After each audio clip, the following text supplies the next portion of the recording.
Hey guys, in this quick video, I'm going to talk about the HashiCorp and what are some alternatives for you to be aware of. So first thing first, with the free alternatives. The free one is OpenBow. This is the first one that you can actually check out.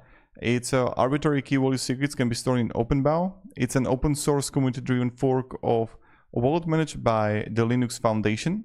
So this is the first one that you can actually check out for yourself. Can generate secrets on demand for some systems such as Kubernetes or SQL databases.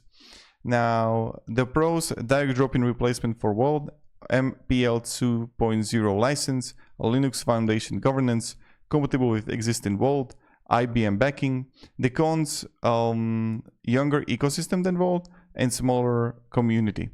Now another one that you can also check out is called Infisco.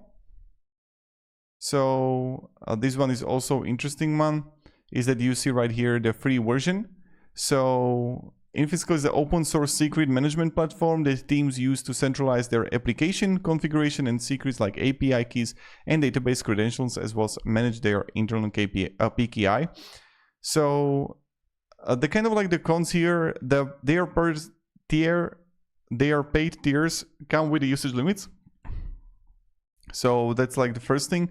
Enterprise features require paid license and newer than Vault. And the pros is that you have modern intuitive UI with Infisco. Also, you can scan your files, directories, and Git repositories for 140 different types of secrets. So Infisco is also an interesting one that you can check out. And another one also is Mozilla SOAPs. So this is another one that is interesting. So it's a tool that provides an easy and secure way to manage secrets, such as API keys, password certificates in your project. It's designed to simplify the process of encrypting and decrypting files, ensuring that sensitive data is kept safe. So these are the alternatives that I wanted to share with you. I hope it provided a little bit of value. So thank you very much for watching, and have a great day and goodbye.